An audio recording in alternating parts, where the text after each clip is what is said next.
ხარელის რაიონის სოფელ ძვანთან მომხდარმა აფეთქებამური ქართველი სამართალდამცავი სიცოცხლე წყობაში განსაკუთრებით სამინისტროს მიერ გავრცელებული ინფორმაციით საღმრმოში მოქმედა რუსეთის აღნიშნულ მონაკვეთზე შეთანხმების სპეციალისტების რაზმით ავტომანქანა გადაადგილდებოდა.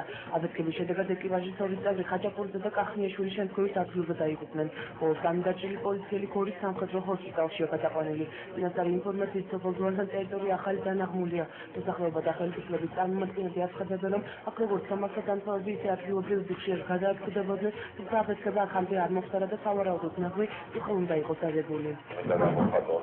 ჩემი და ალბათ ყველა ჩვენგანი თანამშრომლობა დაღუპული სამართალდამცავების ოჯახების მიმართ ეს ადამიანები გახლავთ კიდევ ერთი მსხვერპლი იმ პოლიტიკის, რომელსაც რუსეთის ფედერაცია ახორციელებს საქართველოს მიმართებაში, პოლიტიკის, რომლის მიზანს წარმოადგენს საქართველოს დესტაბილიზირება, რომლის მიზანს წარმოადგენს საქართველოს დასუსტება და რომლის მიზანს წარმოადგენს საქართველოს მთლიანობის ხელყოფა. ხალხახაც უნდა იქნეს შეფასებული, როგორც რუსეთის ფედერაციის ხელშეწყობა, ვინაიდან ნებისმიერი ქმედება, რომელიც ხორციელდება რუსეთის ფედერაციის საოკუპაციო ჯარის ყოფნის პირობებში.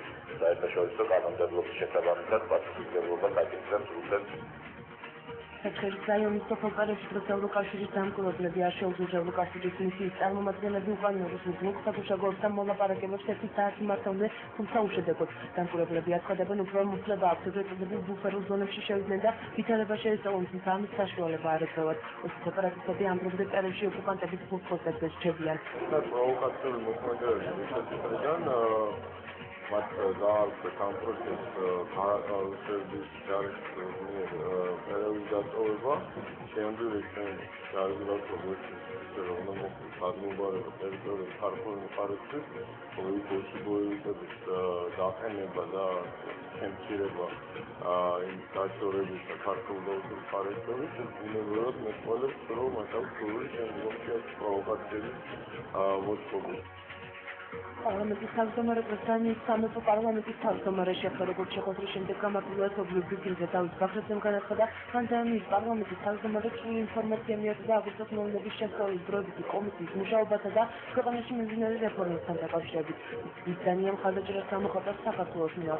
სამეფო პარლამენტის თავმჯდომარე და დავით ბაქრაძის შეხვედრა პარლამენტში დაყრდნილ კავშირმა 1 საათს გაგრძელდა. ვისაუბრეთ აგვისტოს მოვლენებზე, რუსეთის აგრესიაზე, უბრალოდ ვიუწოდეთ დეტალური ინფორმაცია იმასთან დაკავშირებით, რა და როგორ მოხდა, ვისაუბრეთ ქვეყანაში მიმდინარე რეფორმებზე და თან გეგმებზე რეფორმებთან დაკავშირებით, ძალიან დეტალურად მივაწოდე ინფორმაცია საპარლამენტო კომიტეტზე, საპარლამენტო კომისიის მუშაობის თაობაზე, რომელიც იძიებს აგვისტოში მოხდა აგრესიის ფაქტს. გარდა ამისა ვისაუბრეთ ბუნებრივია კონფლიქტებზე, იმაზე თუ როგორ ხედავს კონფლიქტების გადაწყვეტის მომავალ და ვისაუბრეთ საქართველოს ევროპულ და ევროატლანტიკურ ინტეგრაციაზე.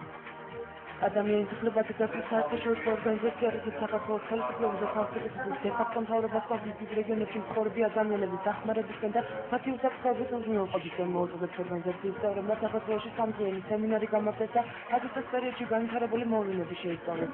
ადამიანის უფლებათა დაცვის საერთაშორისო ორგანიზაციის წევრების მიერ მედიის უფლებათა და ადამიანის უფლებათა დაცვის ყოფნის ქვეყანაში მძიმე მდგომარეობაა.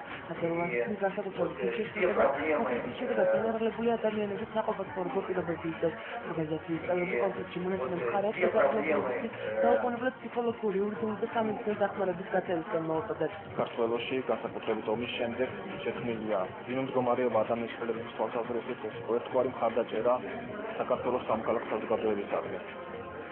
ჩვენს მიერ მიღებული იქნა რამდენიმე რეზოლუცია, რომელიც ეხება საქართველოში ადამიანის უფლების დარღვევების მასობრივ ხასიათს.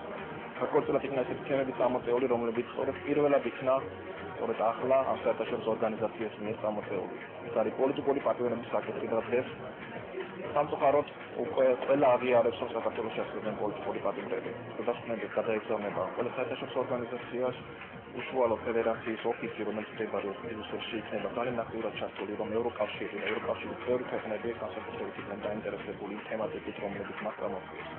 და ეს თემატიკა და ეს საკითხები დაფუძნებული მათ მიერ მომზადებულ დასკვნებს და ანგარიშებს, რომელიც მზადდებოდა დიდხანს განმავლობაში. აგვისტოს მოვლენების შემსწავლელი დროებით საპარლამენტო კომისიის ხდომა ორკვირიანი შესვენების შემდეგ დღეს რეგიონული მართვის საკითხებში სახელმწიფო მინისტრის დავით ყეშელაშვილის მოწვევის განახლდა, რომელიც ხოლმეზე საღამოს 5 საათისთვის მივიდა. დავით ყეშელაშვილმა საუბარი აგვისტოს მოვლენების ქრონოლოგიით დაიწყო. მის თქმით, ჯერ კიდევ 7 აგვისტომდე ქართული სოფლების დაბრუნება ინტენსიურად მიმდინარეობდა. ყეშელაშვილის თქმით, ცეცხლი არ შეწყვეტილა სოფელ ლუისა და ავნების მიმართულებით. მე ვადასტურებ იმ ინფორმაციის საფუძველზე, რომელიც მე მქონდა 7 რიცხვისათვის, რომ პრაქტიკულად აგვისტოს თვის დასაწყისიდან ქართული სოფლების მისამართით ცეცხლი არ შეწყვეტილა არც ერთი დღე. სხვადასხვა ინტენსივობით ბუნებრივია.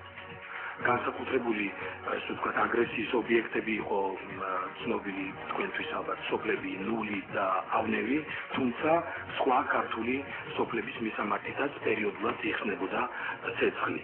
აგვისტოს მოვლენების შემსწავლელი კომისია სახელმწიფო მინისტრისგან თვითმმართველობის ორგანოების ხელმძღვანელების კოორდინირების საკითხსაც დაინტერესდა დავით ყეშელაშვილის განცხადებით 6 აგვისტოს გადაწყვეტილება მიიღო, რომ თბილისში გუბერნატორების შეხვედრა გამართულიყო. შეხვედრაში აგვისტოს დამთინეჩას გაიმართა და მას შინაგან საქმეთა მინისტრი დაესწრო, რომელმაც გუბერნატორებს ინფორმაცია მიეწოდა რუსული ჯარების საქართველოს შემოსვლასთან დაკავშირებით.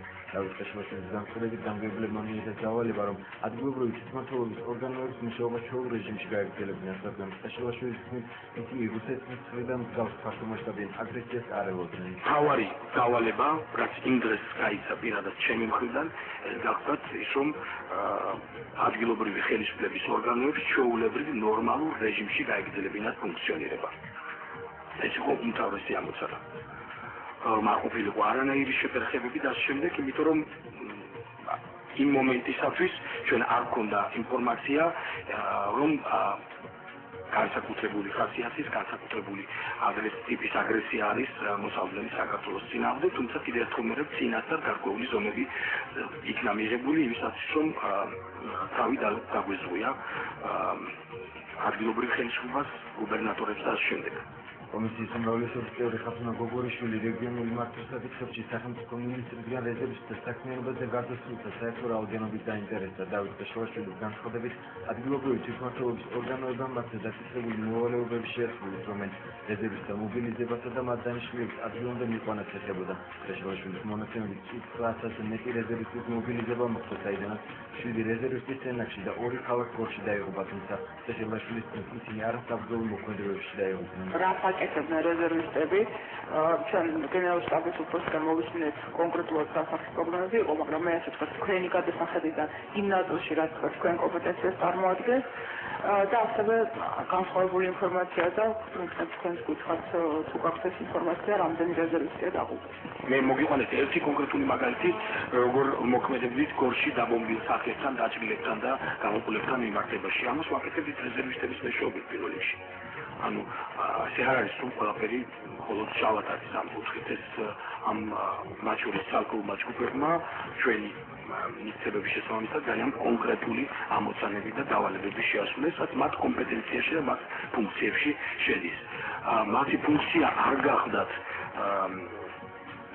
ფრონტის ხაზზე ყოფნა და რამდენადაც მე ვიცი ეს არც ყოფილა ასე დაუყურებთან დაკავშირებით სულ ხრა დაუყული არის რეგიონული მართვის საკითხებში სახელმწიფო მინისტრმა კომისიის ხდომაზე ევაკუაციის გეგმასთან დაკავშირებითაც საუბრის შესახებ შეკითხვა კომისიის ოპოზიციონერმა წევრმა დიმიტრი ლორთქანიძემ დაუწყო. ყეშელაშვილის თქმით, რუსული აგრესიის დროს ქართული სოფლებიდან მოსახლეობის მასობრივი ევაკუაცია არ დაწყებულა. მისი თქმით, ადგილობრივი თვითმმართველობის ორგანოების ხელმძღვანელები გადაწყვეტილებების ადგილზევე იყვნენ. ევაკუაციის რაიმე განსაკუთრებული გეგმა არ ყოფილა, თუმცა ყველა ცალკეულ შემთხვევაში ადგილზე ხდებოდა კონკრეტული გადაწყვეტილებების მიღება.